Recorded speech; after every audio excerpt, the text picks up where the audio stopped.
The Lord said to Moses, "Consecrate to me every firstborn male. The first offspring of every womb among the Israelites belongs to me, whether human or animal." Then Moses said to the people, "Commemorate this day, the day you came out of Egypt, out of the land of slavery, because the Lord brought you out of it with a mighty hand. Eat nothing containing yeast. Today, in the month of Aviv, you are leaving. When the Lord brings you into the land of the Canaanites, Hittites, Amorites, Hivites, and Jebusites, the land he swore to your ancestors to give you, a land flowing with milk and honey, you are to observe this ceremony in this month. For 7 days eat bread made without yeast, and on the 7th day hold a festival to the Lord. Eat unleavened bread during those 7 days. Nothing with yeast in it is to be seen among you, nor shall any yeast be seen anywhere within your borders. On that day tell your son, I do this because of what the Lord did for me when I came out of Egypt. This observance will be for you like a sign on your hand and a reminder on your forehead that this law of the Lord is to be on your lips. For the Lord brought you out of Egypt with his mighty hand. You must keep this ordinance at the appointed time year after year. After the Lord brings you into the land of the Canaanites and gives it to you, as he promised on oath to you and your ancestors, you are to give over to the Lord the first offspring of every womb.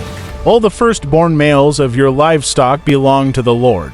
Redeem with a lamb every firstborn donkey, but if you do not redeem it, break its neck. Redeem every firstborn among your sons. In days to come, when your son asks you, "What does this mean?" say to him, "With a mighty hand the Lord brought us out of Egypt, out of the land of slavery.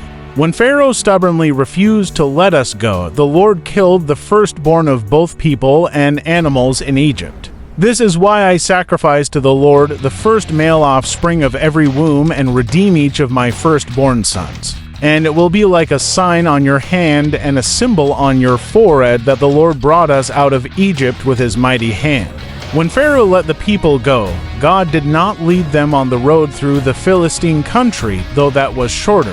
For God said, if they face war, they might change their minds and return to Egypt. So God led the people around by the desert road toward the Red Sea. The Israelites went up out of Egypt ready for battle. Moses took the bones of Joseph with him because Joseph had made the Israelites swear an oath. He had said, "God will surely come to your aid, and then you must carry my bones up with you from this place." After leaving Succoth, they camped at Etham on the edge of the desert.